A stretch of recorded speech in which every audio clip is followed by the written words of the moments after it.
muchas gracias por la invitación, Andrea, y el grupo CAT, que siempre colaboramos año a año con alguna charla. La idea es charlar un poquitito de esto y generar polémica, porque para eso estamos, para generar polémica, y ver qué podemos hacer con este tema que es de actualidad. Conflictos de interés, me importa mucho para el caso. Tenemos un paciente que consulta a la Fundación Favaloro por dolor precordial prolongado, es un hipertenso de 62 años. El electro de ingreso claramente muestra un infarto de la cara inferior en evolución. Él tenía ya antecedentes de fibrilación auricular paroxística, como ustedes ven, entra en ritmo sinusal a la guardia, va a hemodinamia, se colocan 2 stents en la coronaria derecha. El paciente, al tercer día de unidad coronaria, hace una fibrilación auricular de alta respuesta. El paciente ya tenía antecedentes de fibrilación auricular. Se lo cardiovierte, vuelve al ritmo sinusal y durante la internación repite varios episodios más de fibrilación auricular. Al momento de la arritmia, el paciente estaba medicado con aspirina y clopidogrel y la medicación habitual para la cardiopatía isquémica. Su troponina era elevada por el infarto, el riesgo CHA2DS era 5, lo cual le da un riesgo anual de stroke de casi 7%, y el Hasblet calculado era de 2, y esto es el riesgo de hemorragia anual. Entonces la pregunta para ustedes es: ¿cómo tratan a este paciente al alta? Si el paciente debe irse solamente con aspirina, clopidogrel, si debe irse con clopidogrel más warfarina, si debe irse con triple esquema, o si podemos usar un nuevo anticoagulante oral. Vamos a tratar de responderla durante la charla. Esta es la realidad: 37.000 pacientes con enfermedad coronaria, la prevalencia de fibrilación auricular es 13%, y cuando el paciente tiene fibrilación auricular más enfermedad coronaria, fíjense, muerte, infarto, stroke, muerte cardiovascular y sangrado. Todo en amarillo superior cuando el paciente tiene fibrilación auricular. Quiere decir que tenemos un problema, tenemos un paciente que además de coronario tiene fibrilación auricular. Y bueno, ustedes ya están acostumbrados y me van a decir, este es el tratamiento gold estándar. Por supuesto que lo es, ¿sí? Se reduce la CV 64% respecto a placebo. En todos los metaanálisis se ve lo mismo, este es solo uno, ustedes conocen seguro muchos más. Y la warfarina o el acenocumarol es el tratamiento de elección sin ninguna duda. Ahora, resulta que el paciente tiene que tener aspirina y clopidogrel porque tiene 2 stents y tiene un infarto. Y como ustedes saben, esto es un problema, sobre todo un problema para el sangrado. Entonces hay trabajos como este, podemos hacer los metaanálisis que se llaman sin ventana de seguridad para el triple esquema, donde se comparan las terapias habituales en estos pacientes. Fíjense que hay terapia con antagonista de vitamina K más aspirina y clopidogrel, triple terapia, doble terapia sola o solo aspirina, y claramente lo que uno ve es que cuando uno usa triple terapia duplica el riesgo de sangrado. Con lo cual, el sangrado, como ustedes saben, no es bueno, menos para un paciente coronario. Y esto no solamente ocurre en la fase aguda, sino que si uno sigue al paciente en forma tardía, también el sangrado se incrementa. ¿Sí? La triple terapia claramente nos va a provocar un problema, y ese problema es el sangrado. Pero bueno, esto es solo un trabajo. Resulta que también hay metaanálisis, y los metaanálisis tienen enorme cantidad de pacientes. Y claramente cuando usamos triple esquema, el riesgo de sangrado se corre para acá, ¿sí? Se va corriendo a medida que vamos agregando cosas. Resulta que los eventos y la mortalidad casi que no cambian, pero obviamente es mucho menor si el paciente no sangra con los esquemas menores. Con lo cual, este es el problema que enfrentamos, y este sería el problema de la triple terapia. Pero analicemos las opciones de respuesta que tenemos. Aspirina más clopidogrel. Y bueno, cuando decimos esto a los residentes, dice, pero doctor, ¿no hay anticoagulado del paciente? ¿Hay algún trabajo que muestre que la aspirina y clopidogrel sirve? Sí, hay un trabajo pequeñito en pacientes con contraindicación clara para anticoagulación o que no están en condiciones de ser anticoagulados, donde si uno le da aspirina y clopidogrel, reduce casi un 20% la tasa de stroke en pacientes con fibrilación auricular. Por supuesto que esto es para pacientes que no pueden anticoagularse, porque ustedes saben que si no, debería recibir warfarina, porque claramente cuando yo lo trato con warfarina respecto a doble esquema, reduzco en forma significativa la tasa de accidente cerebrovascular. O sea que warfarina definitivamente es mejor que doble esquema. Doble esquema es una alternativa para el paciente que no puede anticoagularse, pero warfarina es mejor. Claramente la warfarina reduce los eventos, sobre todo en base a reducción de ACV y embolia periférica. Esta reducción es muy significativa. Quiere decir que uno debería preferir warfarina por sobre un doble esquema antiplaquetario para tratar un paciente con fibrilación auricular. Pero bueno, como dijimos, tiene stent, así que necesitamos darle algo más que la warfarina. Y ese algo más podría ser clopidogrel, sin aspirina. Realmente la evidencia es poca, es muy chiquita, y es solamente este trabajo, que es el WOEST. ¿Qué quiere decir esto? ¿Sí? Sacar la aspirina en un paciente que tiene stent coronario y además tiene fibrilación auricular. Indicación de anticoagulación por 1 año como mínimo, 1 o más lesiones elegibles para angioplastia, exclusión como cualquier estudio randomizado y randomización a doble terapia, ¿sí?, versus terapia triple. 1 mes como mínimo si tiene un stent común o 1 año si tiene un stent liberado de drogas. Y los puntos finales igual que cualquier estudio. O sea, doble contra triple terapia. Eso es el WOEST. El WOEST claramente muestra una reducción franca del sangrado si el paciente recibe terapia doble con respecto a recibir terapia triple. ¿Qué sangrado? El sangrado 3. El sangrado que ustedes saben requiere transfusión, requiere que el paciente vaya al hospital o le cae la hemoglobina. Es sangrado significativo, se reduce con la doble terapia. Cuando uno toma los puntos finales en conjunto, también hay reducción significativa de la muerte, el infarto, la ACV y la trombosis del stent en favor de la doble terapia. ¿Por qué será esto? Si el paciente está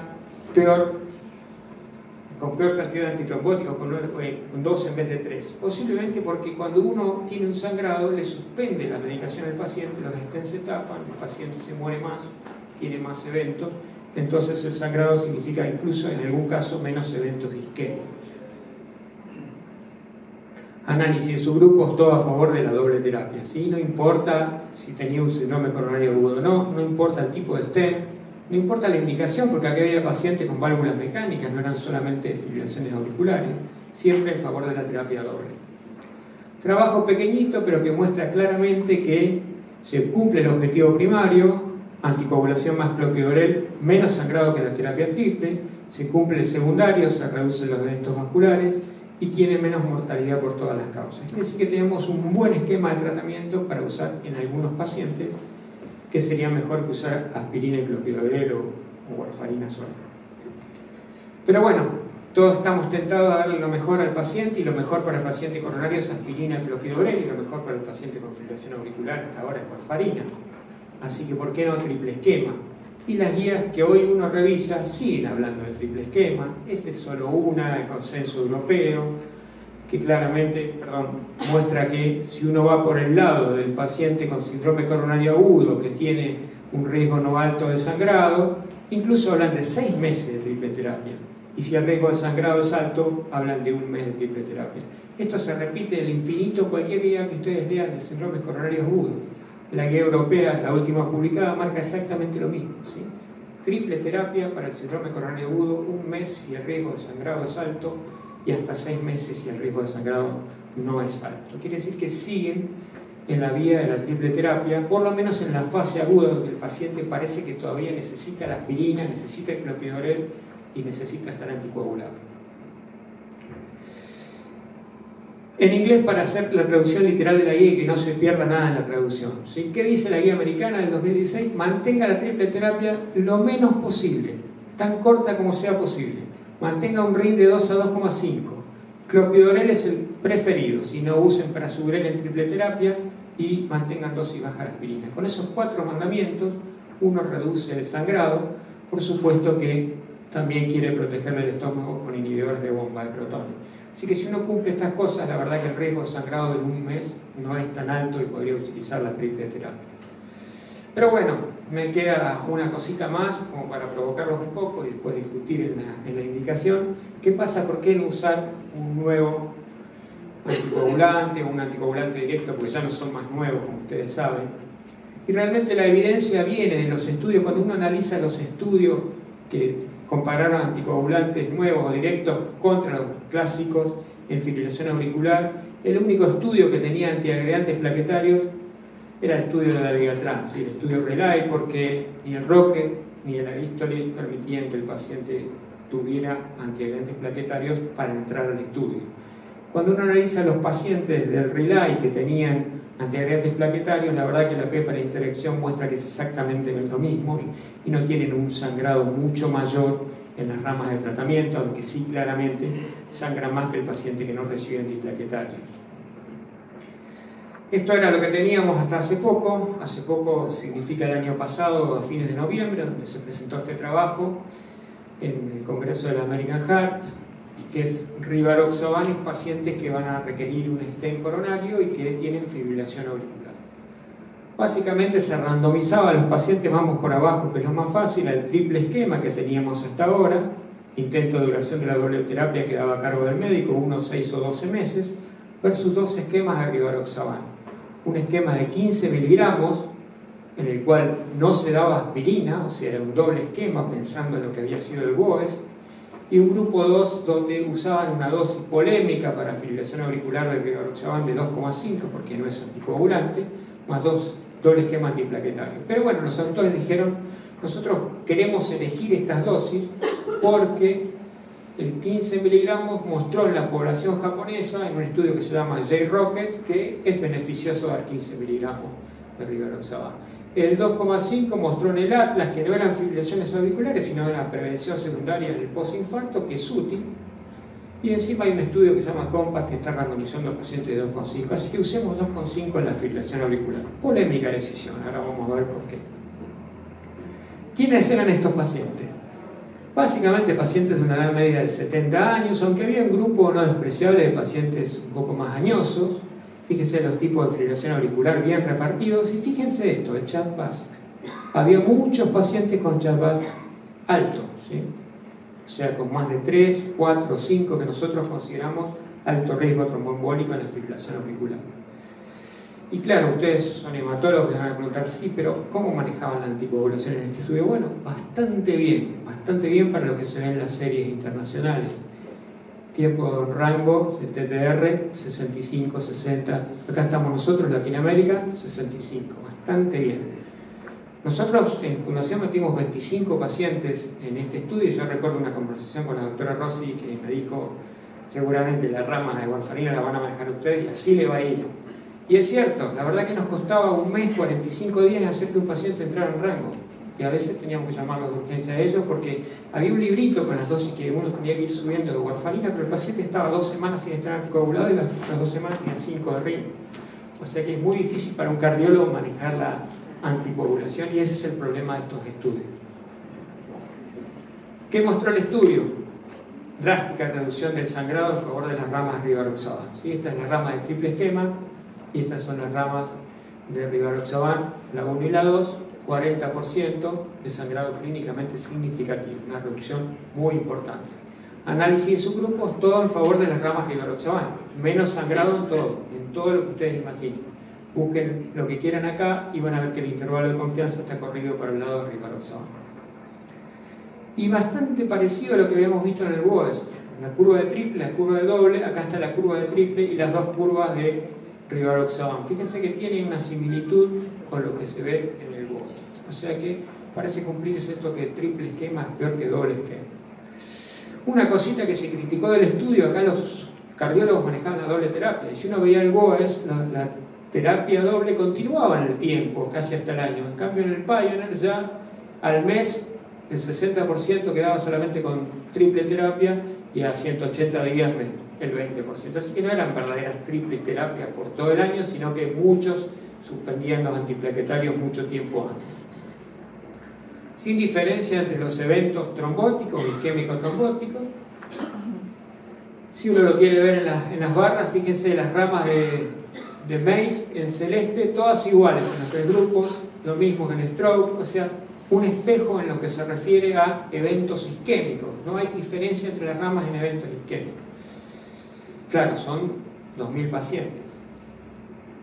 Muerte y hospitalización por todas las causas superior en el triple esquema. Porque el paciente vuelve al hospital porque sangra, se transfunde y a lo mejor se muere en el hospital. Entonces esa rama es peor en el triple esquema. Acá está la causa de rehospitalización y como ven, en rojo el sangrado fue la causa principal de rehospitalización. Volver al hospital, tener que transfundirse, todo eso a la larga aumenta los eventos. Entonces los autores del Pioneer muy contentos en la presentación dijeron, bueno, encontramos la panacea, la estrategia con rivaroxaban es mejor que la estrategia triple para prevenir el sangrado en pacientes con fibrilación auricular y stent. Con 15 miligramos, número necesario a tratar para prevenir el sangrado, 11. Con 2,5, 12. Buenísimo. Cada 11 pacientes que trato con rivaroxaban, un sangrado mayor menos y una hospitalización menos. La mortalidad cardiovascular, el infarto, la ACV comparable entre los grupos, y cuando uno analiza hospitalización, lo mismo, 15 y 10 los números necesarios a tratar. Así que todos contentos, hay que usar rivaroxaban en la fibrilación auricular, tiremos la warfarina que no sirve. ¿Será así? ¿Qué es bajo poder para superioridad? Para que tengan una idea, en un estudio que estamos haciendo ahora que se llama Redual, que es con dabigatran, que ahora se los voy a mostrar, el estudio estaba pautado para 9.000 pacientes. Cuando pasaron 6 meses y no se randomizaban los pacientes, nos llamaron y dijeron, se transforma de un estudio de eficacia en seguridad. Bajamos de 9.000 a 2.000. Vamos a ver solo sangrado. Pero ¿cómo? ¿La eficacia será mejor en prevenir ACV? No sé, vamos a ver solo sangrado. Y eso es lo que pasa con estos estudios. Lo que pasa es lo siguiente.